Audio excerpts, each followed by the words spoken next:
Evangelho segundo escreveu Marcos, capítulo 10, Evangelho de Marcos, capítulo 10, versículo de número 18. Depois eu peço que você deixe o seu texto aberto.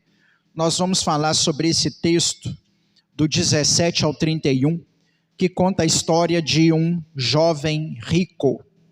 Amém? Evangelho de Marcos, capítulo 10, versículo 18, diz assim: Jesus lhe respondeu: por que me chamas bom?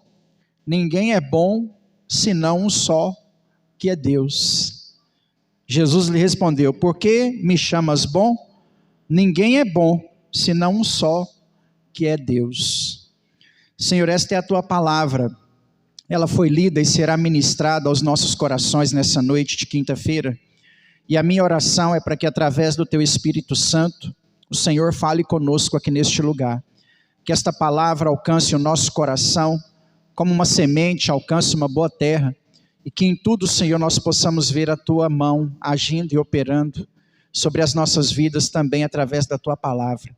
Fala conosco, Senhor. Nós abrimos a ti o nosso coração nessa noite, para recebermos da tua palavra aqui neste lugar, em nome de Jesus. Amém. Pode se assentar, meu irmão.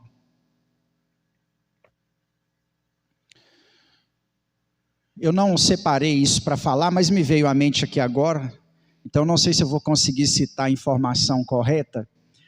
O Evangelho de Marcos, né, alguma coisa que eu citar aqui nessa introdução. O Evangelho de Marcos é um evangelho que me chama muita atenção. Nós vamos adquirindo assim simpatia por um ou outro livro da Bíblia, né? Embora devemos amá-la por completo. Entre os evangelhos, por incrível que pareça, eu gosto muito do Evangelho de Marcos, né? O Evangelho de João costuma ser o queridinho de todo mundo. Todo mundo é apaixonado pelo Evangelho de João, e eu também, por demonstrar Jesus como Filho de Deus. Mas o evangelho que me chama mais atenção é o Evangelho de Marcos. Eu sou apaixonado pelo Evangelho de Marcos, por causa de algumas curiosidades, né?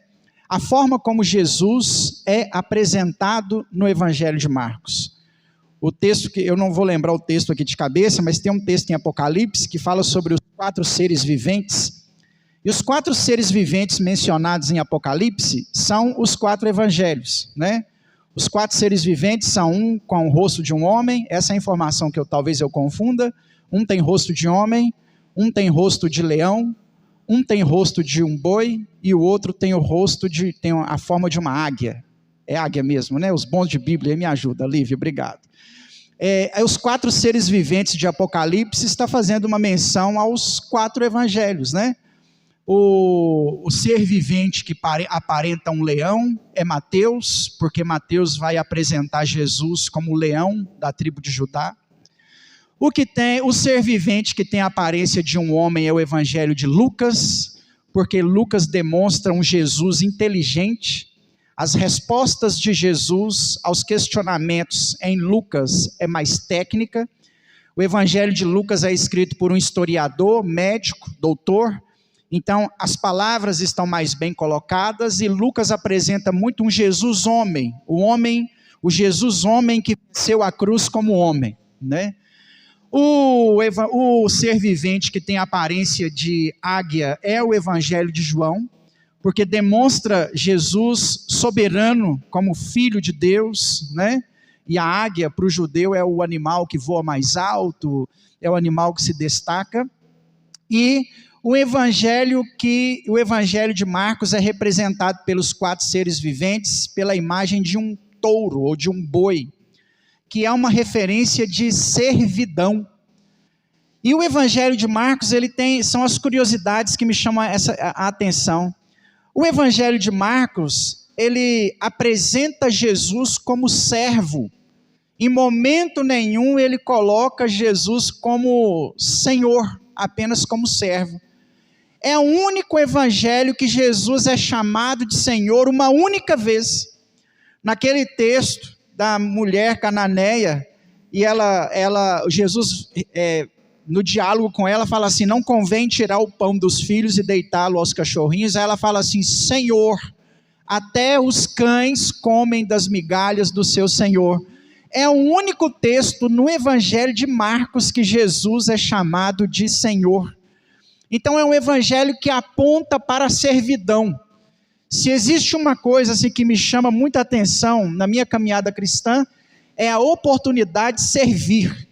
E como que nós precisamos aprender a servir uns aos outros, a servir a Deus, a servir o reino de Deus, a servir na casa do Senhor. Muitas vezes nós esquecemos a bênção que é servir a Deus. Muitos cristãos, inclusive, entenderam o evangelho de maneira equivocada. Muitas vezes nós achamos que estamos no evangelho para ser servido por esse evangelho. Existem até igrejas que adotaram uma linha de pensamento aonde todos que chegam precisam ser servidos. E nós precisamos entender, deixar descer ao nosso coração, deixar entrar no nosso coração, que o evangelho nos ensina e nos instrui a servir a Deus, a servir ao reino, a servir ao evangelho e a servir ao próximo. Por isso que o evangelho de Marcos me chama a atenção, porque vai demonstrar Jesus como servo. E a servidão de Jesus também, ela é demonstrada no texto que nós lemos. O evangelho de Marcos, capítulo 10, versículo 18, diz assim: por que me chamas bom? Né? Eu não sou bom, há um só que é bom, o nosso Pai que está no céu. Eu gosto desse texto porque às vezes nós nos consideramos bons em tantas coisas, e quando alguém considerou Jesus bom em alguma coisa, ele disse assim: eu não sou bom, bom é Deus, né? Às vezes a gente fala assim: eu sou bom nisso, eu sou bom naquilo, aquilo ali eu faço muito bem e tal, mas quando alguém chamou Jesus de bom, e chamou porque o adjetivo ele cabia na situação, Jesus está ensinando com muita sabedoria, palavras de Jesus são palavras que estão trazendo esclarecimento, conhecimento, e ele é rabi, né? E ele é o professor, ele é o ensinador, e alguém chega e reconhece essa capacidade de ensinar, chamando ele de bom, e ele, por ser servo, abre mão do título de ser bom, e atribui esse título de ser bom ao Senhor, ao Pai. Esse texto no Evangelho de Marcos, ele nos ensina muitas coisas também sobre caminhada cristã. Eu tenho certeza que você já conhece esse texto, mas eu gostaria de repassar ele aqui com você. Evangelho de Marcos, capítulo de número 10, versículo de número 17.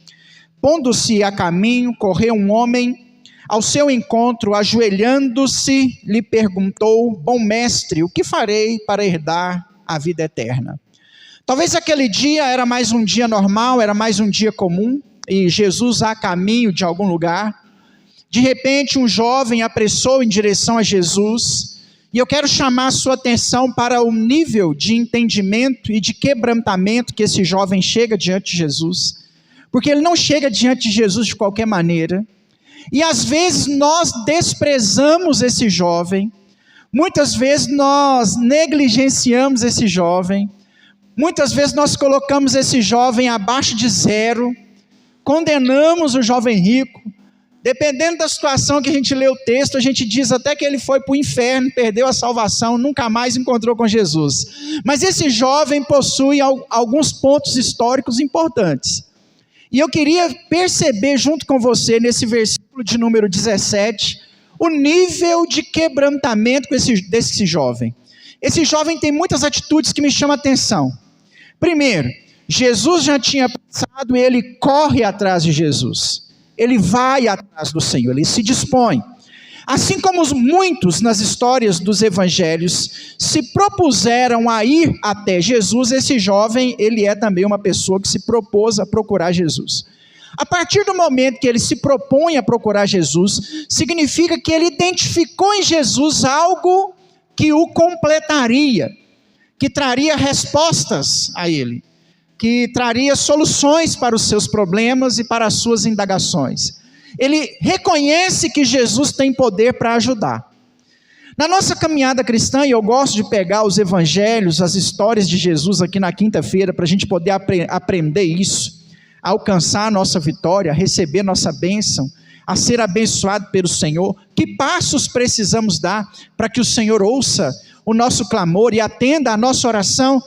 E o primeiro passo que nós precisamos dar quando temos um problema, quando enfrentamos uma adversidade, quando passamos por alguma situação complicada, o primeiro passo que nós precisamos dar é o passo da fé, do acreditar que Jesus pode fazer alguma coisa por nós.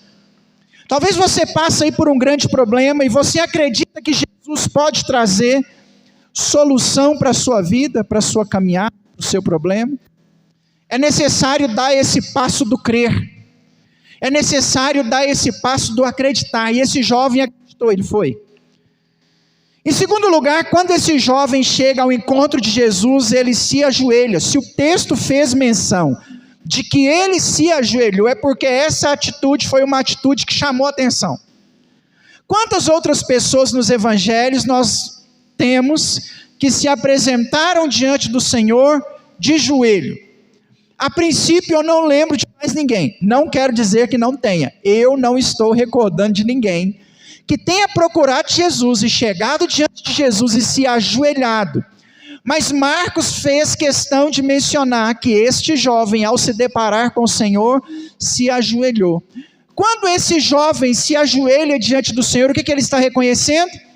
Que quem está diante dele é Deus. Judeu não se ajoelhava diante de qualquer coisa.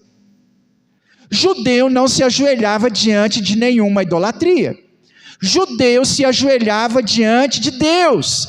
E se ele se ajoelha, ele está reconhecendo Jesus como seu Deus. Para que nós possamos ser abençoados pelo nosso Deus, ou receber algo dele que nós estamos buscando, nós vamos precisar reconhecer a deidade de Jesus. Jesus é o nosso Deus. O nosso Deus tem nome. É difícil às vezes explicar a Trindade em poucas palavras, por causa do tempo que nós temos. Eu costumo dizer que a Trindade, alguns pregadores dizem que não tem explicação. Para mim tem explicação, a gente precisa colocar os pontos no devido lugar. E gosto muito da definição de Gruden, que disse que Trindade nós não explicamos, nós experimentamos. Trindade você experimenta. Você experimenta o amor do Pai manifestado no Filho e o Espírito Santo trabalhando na sua vida depois que você se converte. É muito simples o cálculo. Quando nós falamos de Trindade, nós precisamos entender que o nosso Deus tem nome, e o nome do nosso Deus é Jesus. O apóstolo Paulo disse aos Filipenses capítulo 2, do versículo 9 ao 11, que ele recebeu um nome que está acima de todo nome, a qual um dia todo joelho dos que estão nos céus, na terra e embaixo da terra, vão se dobrar e professar e confessar que Jesus Cristo é Deus, que Ele é Senhor, para a glória de Deus Pai. O nosso Deus tem nome, e a manifestação visível do Emanuel, o Deus conosco aqui nessa terra, foi manifestada através da pessoa de Jesus, e ela tem nome, Jesus. Eu não gostaria de colocar um parafuso aí na sua cabeça, um ponto de interrogação na sua cabeça, mas quando você chegar no céu, você verá Cristo, você verá Jesus, e você vai chamar pelo nome dele. Espiritualmente você vai saber que o Pai está ali, que o Espírito Santo está ali, mas a ação visível, a manifestação visível de Deus é Cristo, é Jesus. O nosso Deus tem nome. Qual é o nome do seu Deus? Jesus. Esse jovem reconhece que Jesus é Deus, se ajoelhando diante dele, e diz: Mestre, o que farei eu para herdar a vida eterna? Olha a pergunta deste jovem. São inúmeras as pessoas que se apresentaram diante de Jesus querendo resolver algum problema físico. São inúmeras as pessoas que chegaram diante de Jesus querendo uma cura para a sua enfermidade. Não estava errado. São inúmeros os paralíticos, são inúmeros os cegos, são inúmeros os surdos, os mudos. Nem todas as curas, nem todos os milagres realizados por Jesus estão descritos nas páginas do Novo Testamento, dos Evangelhos. Ficou aqui aqueles que o Espírito Santo quis que ficasse aqui, mas João nos ensinou que se colocasse todas as palavras, que se colocasse todos os milagres realizados por Jesus, são palavras de João, se colocasse em livros e enchesse a terra de livros, não caberia tudo o que Jesus fez e tudo que Jesus falou. Ficou aqui os milagres que tinham algum propósito, e nós vamos falar do propósito desse milagre aqui nessa noite. Então, são inúmeras as pessoas que se apresentaram diante do Senhor com algum problema. Talvez nós nos apresentamos diante do Senhor com um problema. Senhor, estou com uma dor na coluna, preciso de uma cura. Senhor, o resultado do exame deu positivo, muda para negativo, está certo, não tem nada errado nisso. Senhor, a porta fechou, abre a porta para mim. Senhor, meu parente, Senhor, meu filho está internado, meu amigo, meu conhecido está lá no CTI. Senhor, eu preciso dessa bênção. Senhor, muda a vida do meu marido, muda a vida da minha esposa. Senhor, me dá um casamento. Senhor, me ajuda com o meu casamento. Muitas vezes nós nos apresentamos diante do Senhor com questionamentos. Precisamos até tomar cuidado, senão todas as nossas orações são de questionamento. Acho que foi não sei se o Tiago, a Lívia mandou para mim esses dias alguém de uma oração de agradecimento, né? Tipo assim, eu vou agradecer só por desencargo de consciência, porque eu queria era pedir. Muitas vezes nós temos que tomar cuidado, senão nós só nos colocamos diante do Senhor para pedir Ele alguma causa, alguma necessidade, e não está errado, está certo. Você fez igual o jovem rico aqui, você foi para Jesus, reconheceu que Ele é Deus, não tem nada errado. Mas olha o nível de quebrantamento desse jovem. Qual é o problema desse jovem? Insegurança com a sua salvação. Poderia chegar para Jesus e falar assim: estou passando determinada dificuldade, estou passando determinado problema, estou enfrentando determinada causa.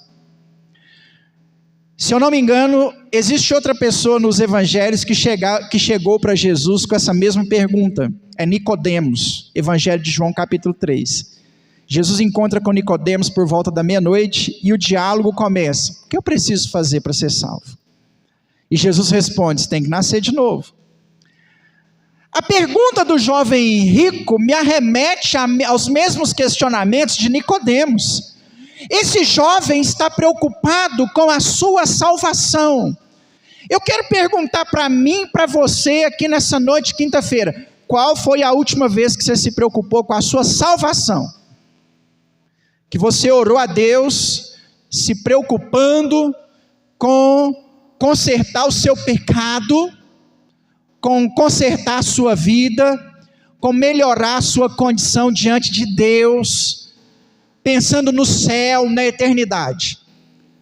Irmãos, cá para nós vivemos um período da igreja que nós estamos muito preocupados com as bênçãos materiais, com as bênçãos físicas, com aquilo que Deus pode fazer, e não finge de bobo não. Pouquíssimas vezes nós nos preocupamos com o céu e com a eternidade, com encontrar com o Senhor, com a volta de Jesus. Pouquíssimas vezes. Deixa eu fazer um comentário político aqui com você. Eu não sou petista. Embora essa parede é vermelha, eu não sou petista. Daqui uns dias essa parede vai ficar branca. É um dos meus anseios em mudar, é que a parede ficará branca, não vai ser mais vermelha. Eu não sou petista. Mas o que aconteceu no Brasil ontem tem cheiro de anticristo. Donald Trump tem cheiro de anticristo. Uma pessoa que quer o mundo aos seus pés, uma pessoa que quer governar o mundo, uma pessoa que há 15 dias atrás promoveu paz em Israel, uma pessoa que quer dominar, quer ser o líder, quer que todos se ajoelhem aos seus pés, e acima de tudo a igreja baba ovo para ele, porque os crentes estão tudo batendo palma. Donald Trump, direita. Não estou dizendo para você não bater palma, mas estou dizendo para você o seguinte: cheira a anticristo. E nós não conseguimos enxergar que o nosso rei está às portas. Nós não conseguimos perceber que mais do que uma cura, uma porta aberta, uma ação, uma manifestação de Deus, nós estamos prestes a ser colocado diante de nós a nossa salvação, o nosso nome no livro da vida. Essas canções do cantor cristão que nos arremete a quando se fizer chamada, se lá estarei. A preocupação do jovem rico não é com o seu dinheiro, onde gastar, ou algum problema que ele estivesse enfrentando, mas esse rapaz chega de joelhos diante de Jesus, querendo saber sobre a sua condição salvífica. Que dia você orou pensando na sua salvação? Eu te ensino a orar pensando na sua salvação. Ô Senhor, prepara o meu coração para a sua vinda, o Senhor está tão perto, me ajuda a consertar os meus erros.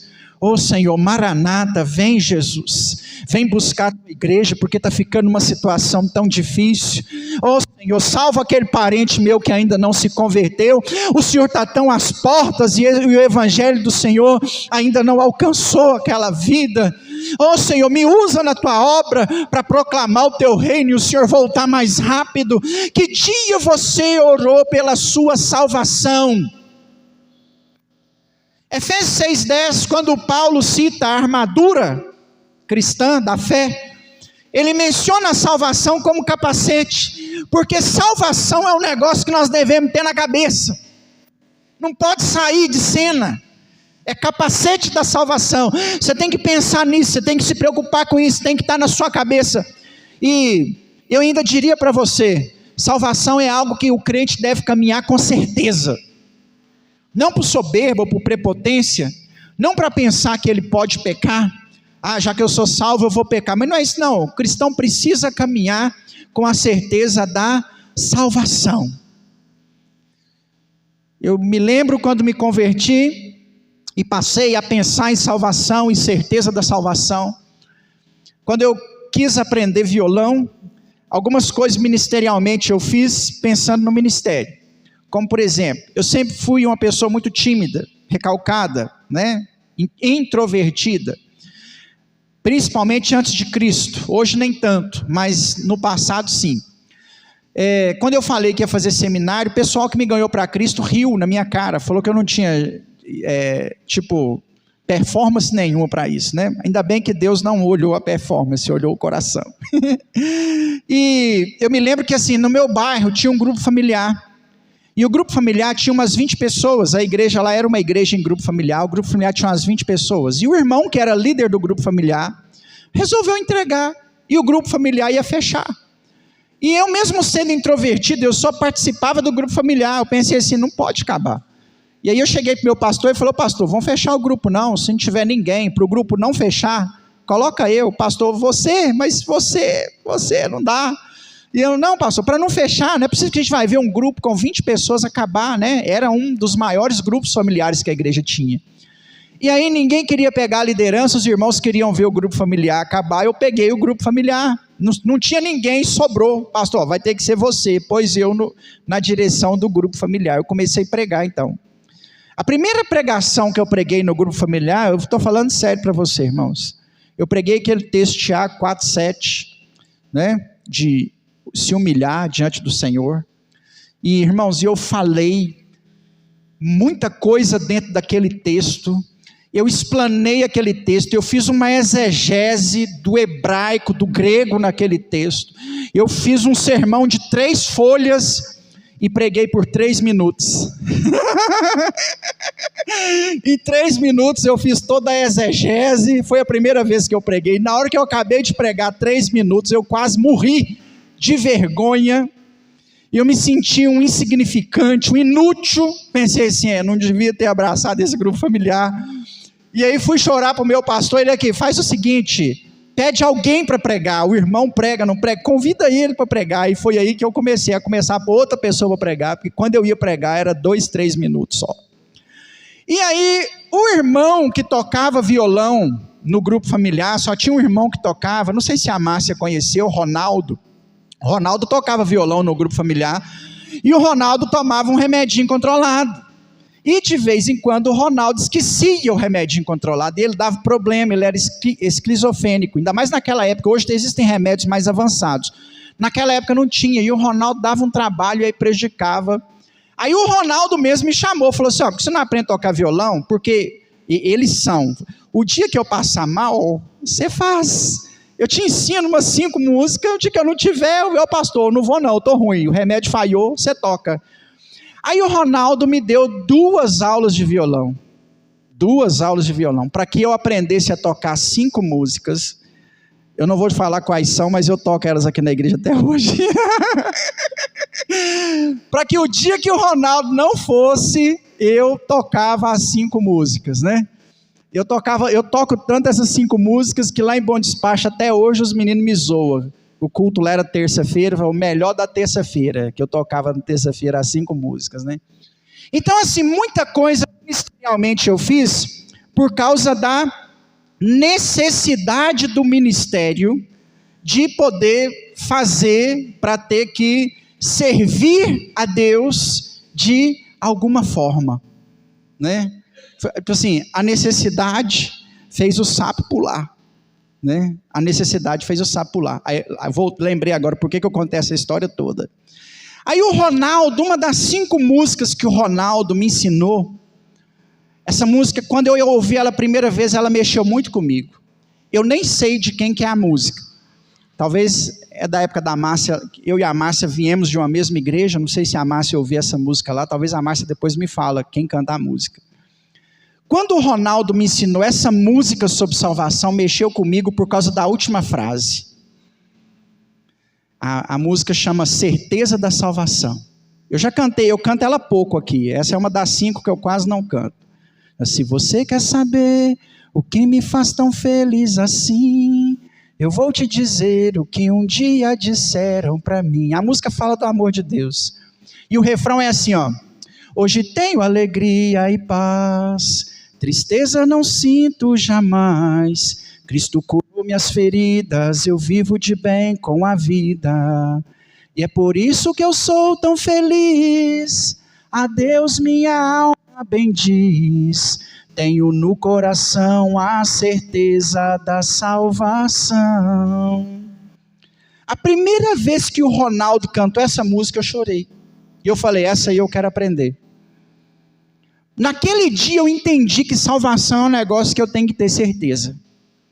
Que eu não caminho com dúvida. Ai meu Deus, será que eu sou? Será que eu não sou? Será que eu vou, Jesus? Estou cometendo, você tem que consertar a vida, né? Estou cometendo aquele pecado, Jesus, será que eu vou? De vez em quando a gente brinca que assim, se Jesus voltar agora eu não vou não. Né? Ou então você vai falar alguma coisa ou fazer alguma coisa com alguém, você fala assim, ô Jesus, espera aí. Não volta agora não, deixa eu sair da benção aqui, eu volto rapidinho, né? Não pode, né? Porque salvação é um negócio que a gente caminha com certeza. A dúvida desse rapaz é essa certeza de salvação. O que eu preciso fazer para herdar a vida eterna? Jesus menciona para ele 10 mandamentos, e divide os 10 mandamentos em 2 grupos, e Jesus vai citar um grupo dos 10 mandamentos. Os 10 mandamentos são divididos em 2 grupos. Nas tábuas eles estão divididos em 2 grupos. Uma tábua trazia 4 mandamentos relacionados a Deus, e a outra tábua trazia 6 mandamentos relacionados ao próximo. Os 10 mandamentos são divididos dessa forma. Amarás o Senhor teu Deus, não terás outro Deus diante de ti, não farás para ti imagem de escultura, guarda o sábado do Senhor. Era a primeira tábua. A segunda tábua, não roubarás, não matarás, não mentirás, não dirás falso testemunho, não cobice as coisas do teu servo. Falhei aí nos 10 mandamentos, faltou um, mas é relacionado ao próximo também. As tábuas dividiam os mandamentos em grupos. Repara o grupo que Jesus vai citar para esse rapaz no versículo de número 19. Sabe os mandamentos? Aí, ó, não adulterarás, foi o que eu esqueci. Olha os mandamentos, ó, que ele cita: não adulterarás, não matarás, não furtarás, não dirás falso testemunho, não defraudarás a ninguém, honra teu pai e tua mãe. O 6 está aqui. Ele não interrompe Jesus, Jesus não continua a lista, ele pega os mandamentos da segunda tábua de Moisés e fala para aquele jovem apenas os mandamentos relacionados ao próximo. Esse jovem não tinha problema com o que ele fazia relacionado a Deus, mas ele tinha problemas com o que ele fazia relacionado ao seu próximo. A igreja de 2025, do século 21, a igreja do nosso tempo, é uma igreja que está caminhando para não se preocupar mais com o próximo. Nós somos Laodiceia. Nós queremos templos luxuosos, nós queremos conforto, nós gastamos dinheiro com os nossos prédios, revestidos de blindex, com placas absurdamente caras, com cadeiras confortáveis, com ar-condicionado, e somos incapazes de ajudar alguém que precisa. E eu não estou falando da Atos, ou de alguma igreja que você conheça. Eu estou falando do protestantismo, da igreja evangélica no século 21. Morei em Belo Horizonte, próximo à inauguração da Catedral da Fé, na Olegário Maciel. E me causava espanto, um templo daquela magnitude, hoje não é mais, mas naquela época, era o maior e mais bonito templo religioso da América Latina. Hoje existem outros. Nos anos 2003, 2004, que foi quando inaugurou a Catedral da Fé em Belo Horizonte, o templo lá da Universal do Reino de Deus, era a igreja mais bela e a maior igreja da América Latina. E tinha pessoas em situação de rua, dormindo na escada. Essa imagem me confrontava. Que igreja é essa? Que magnitude é essa que não ajuda quem precisa? Eu sei que isso é um exagero pensar assim. Talvez quem está naquela escada não quer ser ajudado. Mas olhando pelo florear da situação, que igreja é essa? Que igreja é essa que nós nos tornamos? Nós somos capazes de investir milhões em coisas que vão ficar aqui para o anticristo. E na hora que alguém precisa de uma ajuda, nós damos uma cesta básica de R$100 comprada no supermercado. Que igreja é essa? Que igreja é essa que não cuida de quem precisa, que não ama o seu próximo? Que igreja é essa que na hora que acaba o culto, nós nem olhamos um para a cara do outro, não queremos ter comunhão, vamos embora correndo e não sabemos da necessidade da pessoa que está sentada ao nosso lado? Que igreja é essa? Esse era o problema do jovem rico. E eu diria para você que a igreja hoje é esse jovem rico. Olha o que ele tem a audácia de responder para Jesus. Tudo isso tenho guardado desde a minha mocidade. Era mentira. O problema do jovem rico é o próximo, é o cuidado com o próximo, e ele tem a cara de pau de falar assim: tudo isso eu tenho guardado desde a minha mocidade. Talvez você fale assim: não, pastor, eu ajudo, eu duvido. Eu duvido porque nós não ajudamos como deveria. Não ajudamos como deveria. Se você me perguntasse qual sonho eu tenho para a igreja, eu diria para você que eu queria ver a igreja, eu sonho com a igreja envolvida em ação social. Irmãos, você pode não concordar comigo, eu te dou total direito, e só o tempo vai nos dizer quem nos tornaremos. Mas eu queria que a nossa igreja fizesse uma ação social maior do que a Chiquita Perillo, né? Maior do que a Sara Aparecida, que são instituições que abençoam quem precisa, não estou falando mal. Mas eu acredito que a igreja evangélica deveria fazer mais. E tem igreja evangélica na cidade com potencial e capacidade para fazer mais. E não faz. Não faz. Nós somos a igreja do jovem rico. E temos a cara de pau de Jesus falar assim: guarda o mandamento. Eu tenho guardado, Senhor. Não, nós temos guardado o mandamento, aleluia. Como que Jesus vai colocar essa informação que eu estou te dando à prova? Como que Jesus vai testar o coração dele, para ver se ele amava o próximo mesmo? Versículo 21, Jesus olhando para ele disse assim, eu vou parafrasear, você guarda todos os mandamentos? Então faz o seguinte, vai, vende tudo que tens, dá aos pobres, terá um tesouro no céu, então vem e segue-me. Senhor, eu guardo os mandamentos relacionados ao próximo. Vai, vende o que você tem, ajuda quem precisa, dá aos pobres, ajuda quem precisa, eu te garanto a salvação. Não é visão espírita, isso aqui é uma prova de Jesus com esse indivíduo, testando o coração dele. Traz um tesouro no céu. Sabe por que ele teria um tesouro no céu? Porque ele só faria isso se o coração dele fosse desprendido daquilo que ele possuía. Aí o que vai acontecer? Mas ele, contristado com essa palavra, ou seja, triste com essa palavra, o camarada chegou todo empolgado, irmãos. Oh Jesus, o que tem que fazer para herdar a vida eterna? Vende o que você tem. Meu Deus, eu tenho muita coisa. O texto diz que ele saiu contristado com essa palavra, retirou-se triste. Eu gostei demais do Marcos aqui, porque só falar que ele estava contristado não foi suficiente. A minha versão na Alfalite, não sei qual que o Cícero está acompanhando ali, eu estou andando com a Alfalite esses dias, a minha versão na Alfalite reforçou, retirou-se triste, porque possuía muitas propriedades. Qual era o problema desse jovem? Seu dinheiro, o não ajudar o pobre, o não ajudar quem precisa, o não cuidado com o próximo. Você quer ser abençoado? Eu vou liberar, vou fazer igual um coach agora, eu vou liberar uma chave para você. Você quer ser abençoado? Ajuda quem precisa. O sábio Salomão já tinha nos ensinado que quem dá ao pobre empresta a Deus. Isso não é um ditado não, isso é Salomão que falou em Provérbios. Ajuda a igreja, ajuda irmão que está precisando, primeiros da fé, disse o apóstolo Paulo.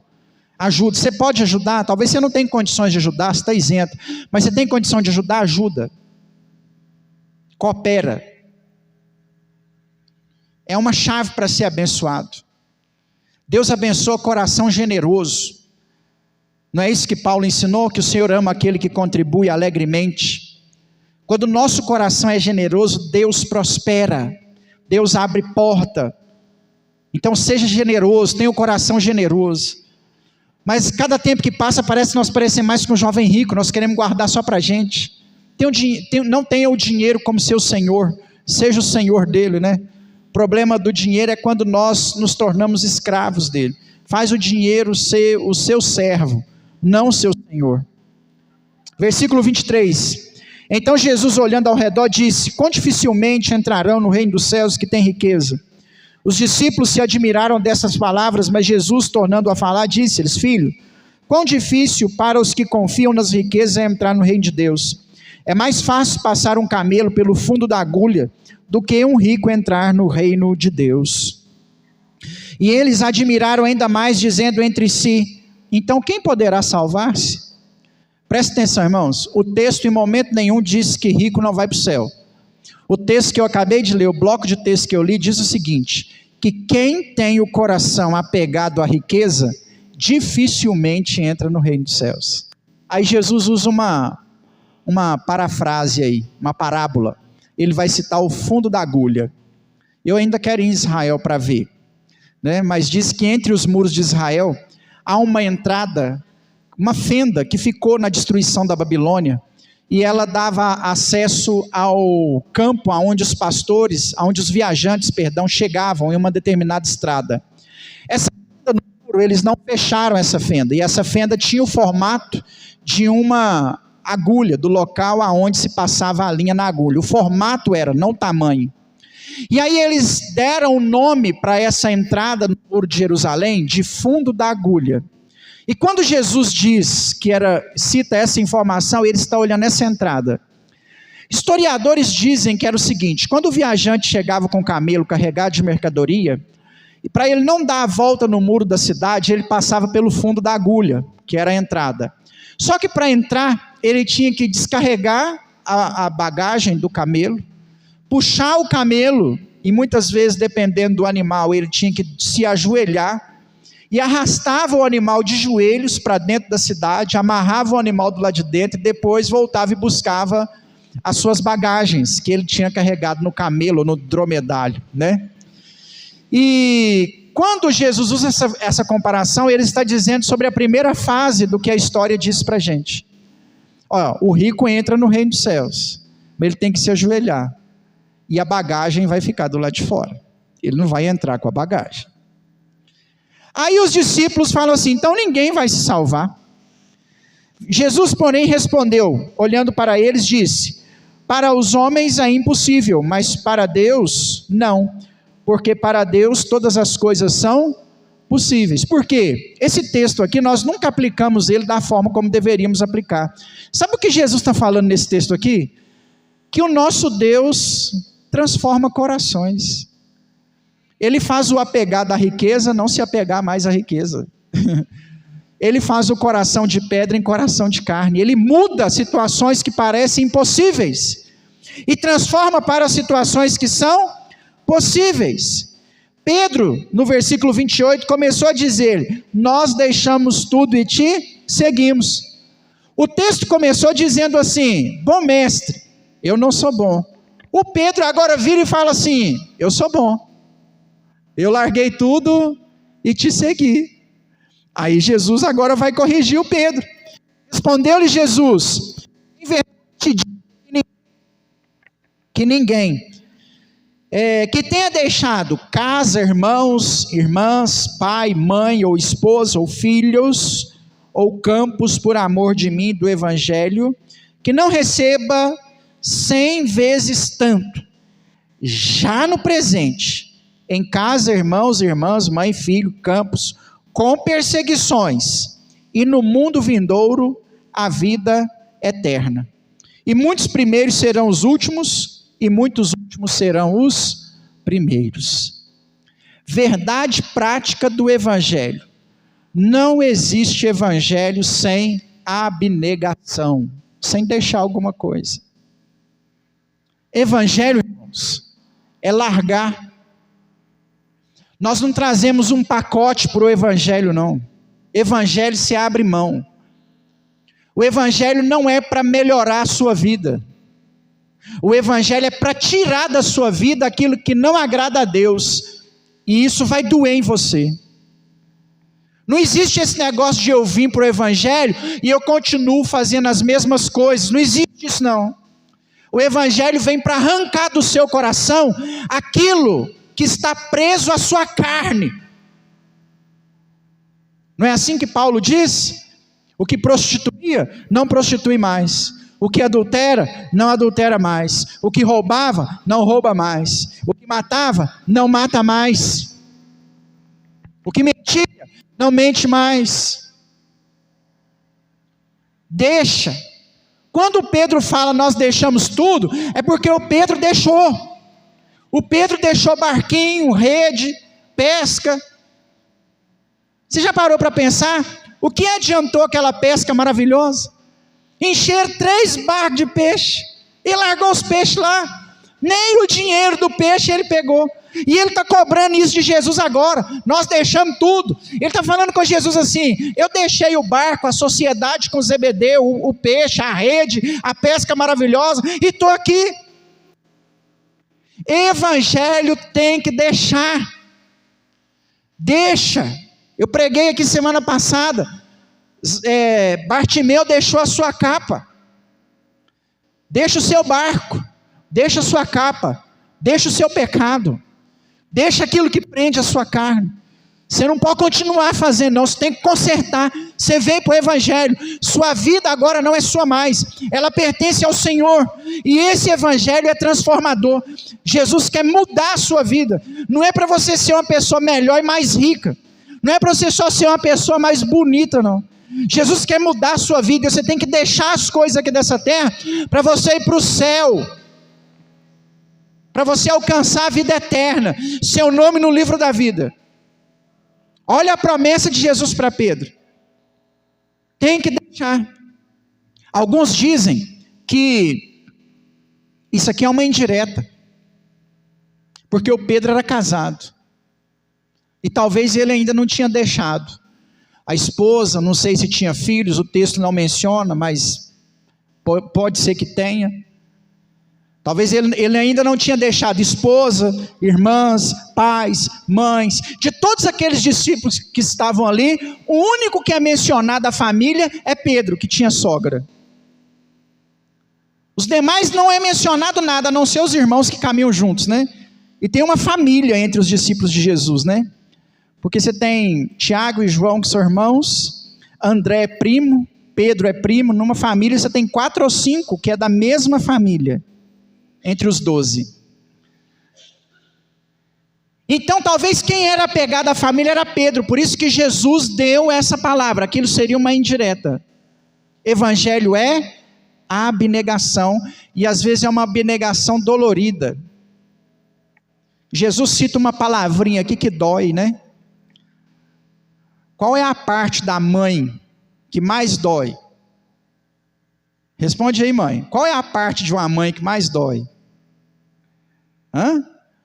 Eu vou te corrigir, Lívia. A parte da mãe que mais dói chama-se filho. Fala mal do filho aí, quem é mãe, né?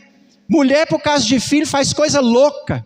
Dá barraca em porta de escola, porque um menino brigou com outro em sala de aula. Tá 2 mães lá na porta da escola, é seu filho, é culpado.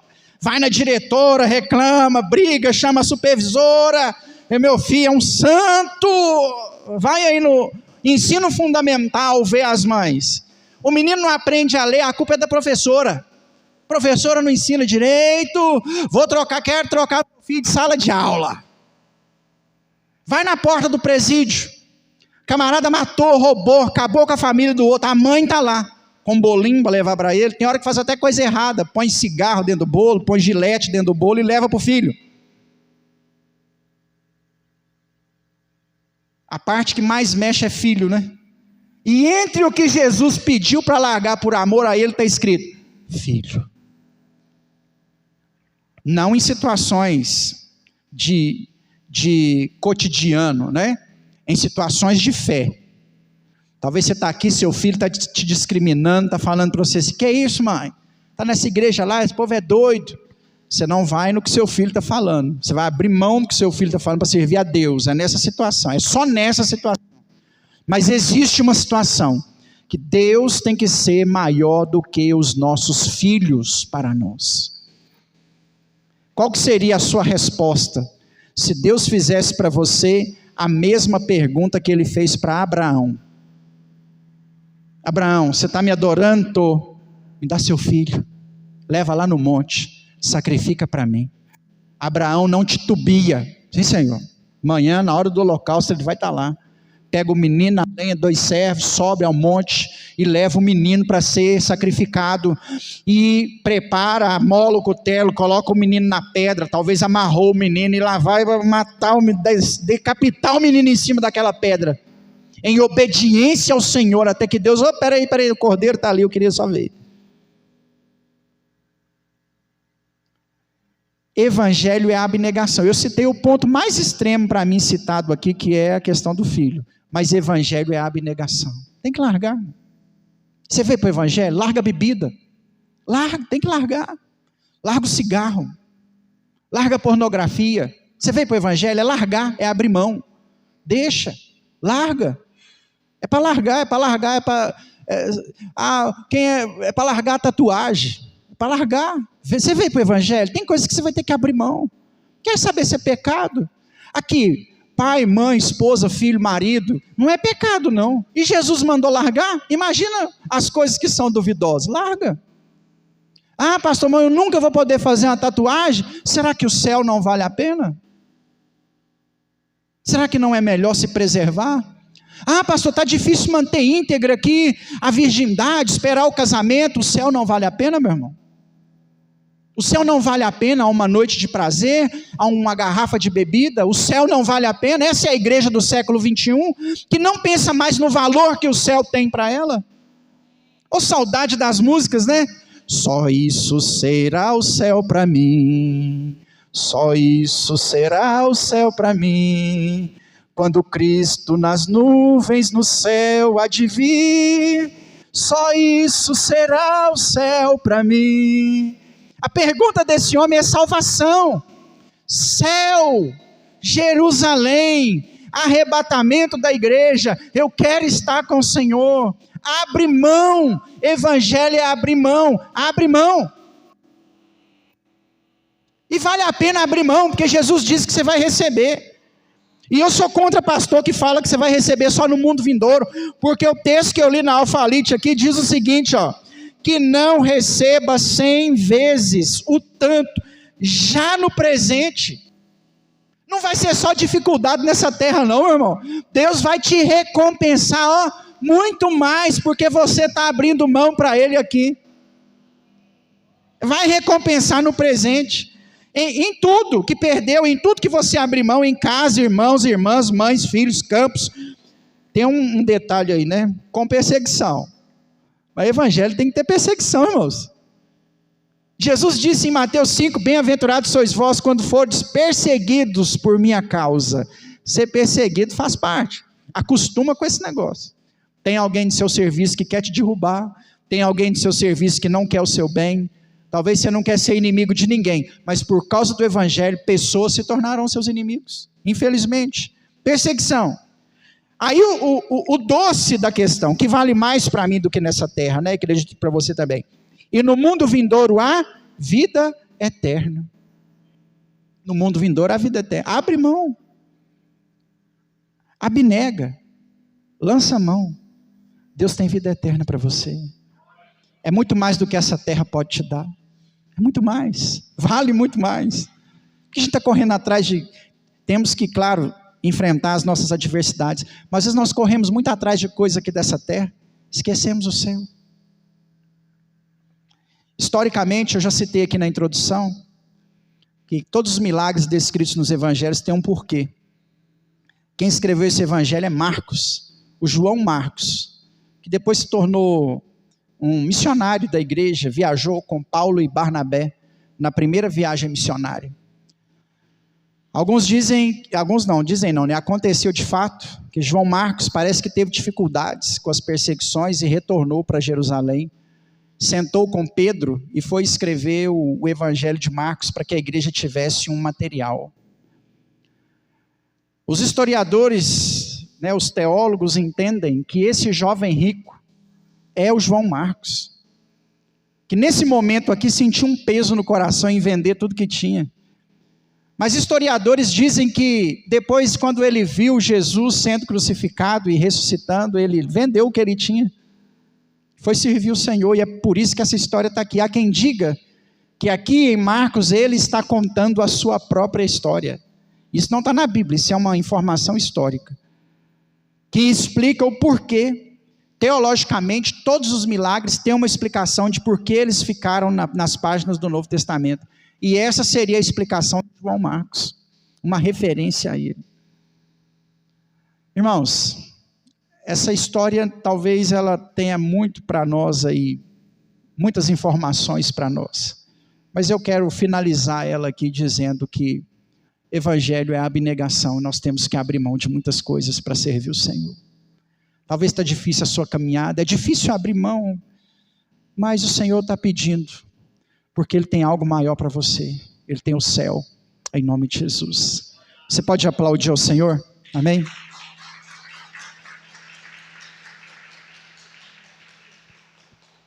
Se coloque de pé, em nome de Jesus. Enquanto a Márcia vai preparando aqui para cantar mais uma canção, aleluia. Eu quero ungir você